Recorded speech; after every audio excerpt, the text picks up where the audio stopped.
E aí, pessoas, os fins justificam os meios? Se a resposta for sim, isso é a atitude de uma pessoa maquiavélica, você associa essas duas frases especificamente ao Nicolau Maquiavel, ou seja, inevitavelmente uma pessoa má, ardilosa, sem escrúpulos, que você deve se manter em especial distante? Bom, se eu te disser que talvez não seja muito assim. Eu sou Bruno Cicalise, esse aqui é o Sociologia no Tucupi.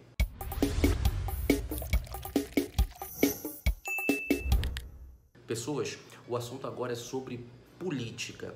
No nosso último vídeo, sobre de maneira regular, como a gente acaba abordando, a gente acabou falando ali sobre os conceitos de nação, Estado e governo. Vai aparecer em algum lugar aqui os cards, se você não viu, você dá uma olhada lá, é muito importante para você não confundir esses termos. Agora, falar da formação do Estado moderno, você tem que ter um ponto de partida que, regra geral, a gente começa justamente por esse italiano Nicolau Maquiavel.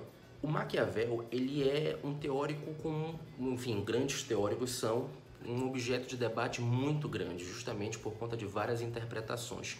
O Maquiavel ele acaba ganhando projeção, em especial por conta da sua cartilha mais famosa, seu livro mais famoso, que é O Príncipe. Um livro cujo ele faz uma dedicatória especial a um monarca da época na República de Florentina, que era o Lorenzo de Médici. No livro O Príncipe, o Maquiavel ele dá dicas, dá encaminhamentos de como um governante tem que se comportar para, em especial, ter duas situações importantíssimas no jogo político, como chegar e, principalmente, como se manter no poder. Essa dedicatória que o Maquiavel faz ao monarca da época leva a crer para algumas pessoas que o Maquiavel seria justamente um teórico absolutista, ou seja, ele estaria ali justificando a existência de um poder central, de um rei, de um príncipe e assim por diante. No entanto, a história e a filosofia já desvendaram algumas situações que é muito importante serem colocadas em debate, em especial porque o contexto que o Maquiavel estava vivendo naquele momento foi um contexto que muitos acreditam, e na verdade até provam através de documentos e situações, que o Maquiavel na verdade estava barganhando e pleiteando um cargo que ele inclusive conseguiu de chanceler, justamente por conta dessa homenagem que ele acabou fazendo, mas que ele não pensaria efetivamente enquanto um teórico monarquista, enquanto um teórico que acreditava na centralidade do poder. Em especial por conta de uma obra que ele vai produzir no seu momento de pax, seu momento de paz política, que é justamente Discurso sobre a Primeira Década de Tito Livio.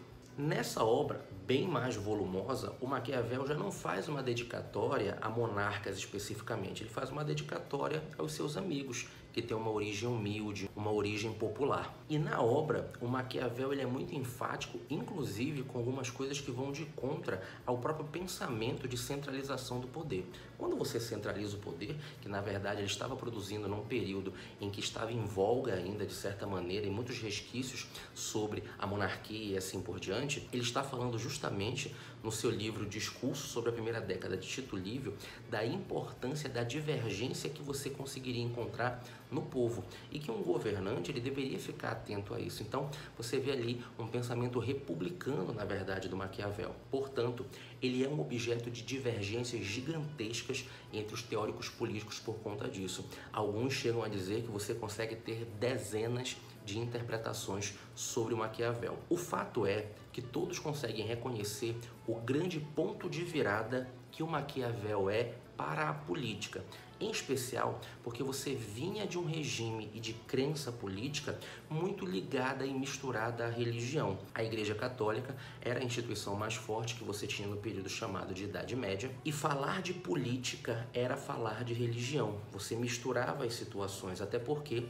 se a atribuição política é algo que faz com que você gerencie as pessoas, então ela é uma atribuição que naquela época era entendida como divina, ou seja, você deveria encaminhar a administração das pessoas da mesma forma como você entende a própria salvação, as próprias concepções advindas de Deus. E o Maquiavel, na verdade, ele vai acabar separando alguns critérios, onde ele vai entender que, bom, ética na religião é uma coisa, ética na política é outra completamente diferente. O que o Maquiavel faz? Ele acaba colocando para um lado a igreja e para o outro o Estado, e justificando, dizendo o seguinte: bom, a igreja, que está ali como representante de Deus na terra, ela advém e acaba compactuando com princípios que são princípios universais e imutáveis.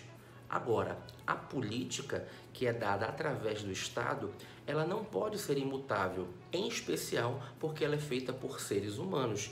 E os seres humanos são absolutamente imutáveis, são movidos pelos seus interesses, são movidos pelos seus egoísmos. Então, o Maquiavel, ele deixa de pensar a política como ela deveria ser e passa a pensar a política como ela é, com todos os seus problemas, com todas as suas circunstâncias, com todas as suas questões. Nesse momento, a gente vê, na verdade, um processo que seria um processo de humanização da política, porque ela é encarada, de fato, como aquilo que até hoje, na verdade, acaba acontecendo. Por isso que o Maquiavel, ele é considerado esse grande ponto de virada, ou seja, o Maquiavel, ele acaba sendo, na verdade, o precursor para o Ocidente da política como ela é feita até então. Claro que ele está justificando justamente a separação, né, e a fragmentação cada vez maior do poder que a igreja tinha naquele momento, e é claro que isso não ficaria barato, tanto é que ele foi parar no Index Librorum Prohibitório, né, a lista de livros proibidos, e queira ou não, teve ali uma campanha contra o nome do Maquiavel, ao ponto de você pegar frases como os fins justificam os meios, que ele nunca escreveu literalmente isso daí. Na verdade, você vai ter um excerto que, parafraseando, você pode chegar a esse pensamento lá no livro dele, O Príncipe, e ser aplicado, né, e deduzido como uma questão inescrupulosa, como uma pessoa que não estava, enfim, né, nem aí para questões de humanidade ou coisas nesse aspecto. E não, na verdade, significa uma pessoa pragmática, ou seja, aquilo que você faz porque você precisa fazer naquele momento e você precisa se adaptar justamente às condicionantes. Esse é um dos grandes ensinamentos políticos que o Maquiavel dá, ou seja, você tem uma determinada dificuldade para chegar no poder, mas para se manter no poder, o governante, ele precisa inevitavelmente saber observar o povo, saber observar as mudanças. Se ele manter a palavra a todo e a qualquer custo, ele corre o risco, inclusive, de perder o seu reinado, ou de perder o seu governo, ou de perder o seu cargo. Isso, inclusive, que seria justamente a virtude, essa capacidade de se manter no poder. Por isso que o Maquiavel, ele acabou sendo colocado e condenado historicamente nesse sentido mais moral, justamente por conta dessa justificativa que eu falei agora há pouco. Certo, pessoas? Então, muito importante você fixar isso. Maquiavel, o grande ponto de virada para a ciência política. Não é à toa que ele é considerado o pai da ciência política moderna, justamente porque ele acaba separando Estado e Igreja, e aí você começa a pensar a política, mais uma vez, não como ela deveria ser, mas sim como ela é, até hoje pensada nesse sentido, tá bom? No nosso próximo encontro, a gente vai começar a falar de outros teóricos também importantíssimos e que contribuíram para a noção que a gente tem hoje de Estado moderno. Tchau!